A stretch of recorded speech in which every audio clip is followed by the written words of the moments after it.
So with the previous slide, we were asking the question why World War II follows so soon. That is to say, within 2 decades, following the conclusion of World War I, and that war was so devastating that it was supposed to be the war to end all wars, so to speak. So, why does another World War follow so soon? And for this, we could look at both the European theater and look at the Pacific theater because you see different circumstances within both areas. Now, first with the European theater, one thing we have to acknowledge from the outset is this. With the end of World War I, and as the Treaty of Versailles to end the war was being negotiated, basically Germany was blamed entirely for World War I. Okay, that war was very complicated. It involved a lot of causal factors behind it. But basically, Germany was affixed with all the blame. And this was reflected actually in the treaty itself to end the war. Here's the kind of punishment that Germany received in the Versailles Treaty. First of all, a very significant, perhaps putting it mildly, war reparations, which came to 33 billion at that time, is just monumental. And even today, 33 billion is a lot. Secondly, was parts of Germany that were considered in a cultural and even linguistic sense part of Germany were taken away. There's this usurpation of land from Germany, specifically from parts of France, the Alsace-Lorraine, some parts of Poland as well. So that's taken away from Germany. And another condition that Germany was subject to was demilitarization. So they were forced to strip their military forces. And obviously we're going to see how Hitler will completely begin to re-energize, right, its military, and that would lead to World War II by the 1930s. But in any case, after 1918, the end of World War I, with the treaty negotiations, you see the demand for complete demilitarization of Germany.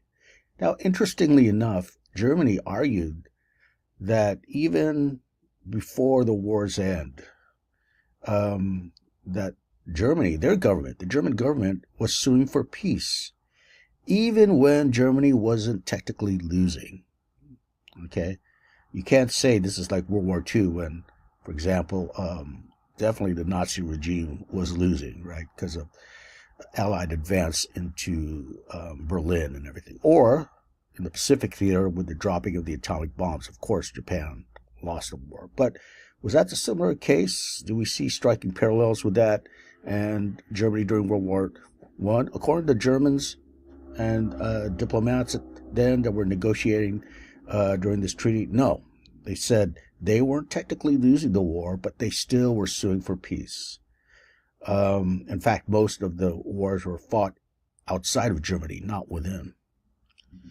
Okay, so that's an interesting angle there. But when you put all these together, war reparations, taking away land, and demilitarization of Germany, and affixing blame again upon the German people, well, this led to the explosion of German resentment after World War I. They're blamed, they're punished accordingly by the victors, and this resentment would actually be part of that feeling of nationalism that grew into fervent proportions by the 1930s.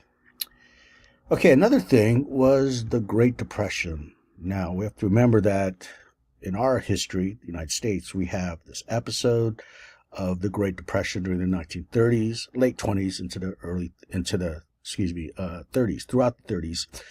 And still today, the greatest economic calamity in our history. But we also have to remember any capitalist nation at that time was affected in some shape or form by this depression. It was, in fact, global. And, of course, that means that Europe, post-World War I Europe, was affected as well. And in Germany alone, they would be hit very hard by the Great Depression during the 1930s. You see 40% unemployment in Germany in 1933. Okay, and that's just astronomical. Compare that with about 25% unemployment rates in the United States during the Great Depression, which is, disastrous in itself. But again, 40%, right, is almost unthinkable. So, what does this have to do with World War II? Well, because of the disenchantment and um, and disappointment and the frustration, really, of the German people, well, it made many of them receptive to fascism, the emergence of fascist ideology, which fascism is this populist based ideology.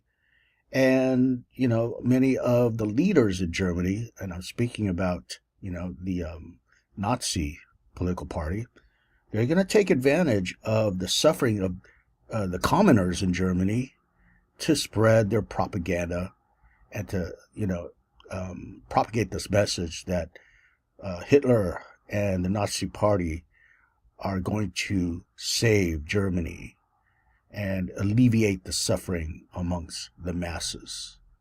Okay, so for this discussion, I just mentioned fascism, and it's important to look at this in a little bit more depth to understand what's going on, because this is going to be in Japan as well. So here's a term you likely heard of before. In fact, sometimes it's bandied around today. But putting that aside, there's such a thing as 20th century fascism. And this is a particular ideology that emerged during the modern period, meaning, the 20th century in this case. So what does this refer to, this ideology? I just mentioned it's populist based, meaning it depends on populism for it to gain traction. All right, so here's some features. And when I say populism, by the way, notice the people here, right, who are gathered here in Italy during the fascist regime of this guy, Benito Mussolini, in the 1930s. Okay, so here are some characteristics of 20th century fascism. Number one, you have this leader who's really the only leader, right? He has absolute authority. There is no sense of checks and balances, no countervailing powers or institutions against this leader. And the leader himself becomes to symbolize the nation and even the race, okay? Almost like, well, not almost, actually, like Hitler symbolized the German nation. Hitler symbolized the Aryan race, right? By the way, in Germany, with scholars there, they call this the Führer principle. Okay, the Führer principle about this leader who comes to symbolize the nation and the race. Okay, so, we just mentioned no checks and balances, and that person has absolute authority. Well, we could look down here to the third bullet point here, and it says suppression of dissent. This is why they have absolute authority. It's because they squash all attempts at criticism towards the leader and his government that he sets up, right? There's no dissent allowed whatsoever. In fact, anyone who dissents openly, well, you're going to get a visit from the secret police. They're going to knock on your door and basically take you to jail, torture you, and likely kill you. So no free speech, no freedom of speech, freedom of press whatsoever. Another interesting about it is that sense of nationalism that grips the nation, and often it's a form of belligerent nationalism. Okay, and that's going to be connected to militarism, by the way. But here's where you actually connect it between nation and race, right? This idea of this nation, the Aryan nation, for example, comprised of this race that is superior, and it forms that common bond, right? Where you put the collective over the individual, right? You see this great nation as a collectivity, and again, you relish in the fact that your race is superior. And this links to militarism in war because, you know, in the 20th century, you see these fascist leaders being very militaristic, right, and glorifying war. It's seen as a way not only to, you know, augment the boundaries of empire in this case, but even as a way to, quote, cleanse the state, right? So interesting way to look at war here as a cleansing activity for the nation. Okay, and I mentioned a while back that, okay, here's absolute authority and suppression of dissent, and therefore you don't see a traditional boundary between the public and the private. That's to say, between the collective and the individual. Now, in our society in the United States, we're used to this. We take this for granted. For example, in our homes, that's private, right? And then outside, there's the public. Well, here's a case where there is no real boundary. Okay, everything becomes the public. Why? It's because of the pervasive degree to which dissent is, again, squashed, and the use of secret police and authoritarianism and all the stuff, right, actually leads to the demise of the private. Put it this way, in some totalitarian regimes, and that's the term that describes as total control of society, right? In some regimes, you had the children of a particular family telling the authorities that their parents were speaking bad about the government. Okay, they're reporting their own parents to the state.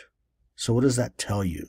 It tells you that that boundary between public and private has all but dissolved, right? When even the family is not considered or no longer considered private and out of the boundaries of, let's say, state or government. As I mentioned, we take for granted that the state cannot tell us what to believe in politically, religiously, economically, what have you. That boundary, again, disintegrates in a totalitarian state.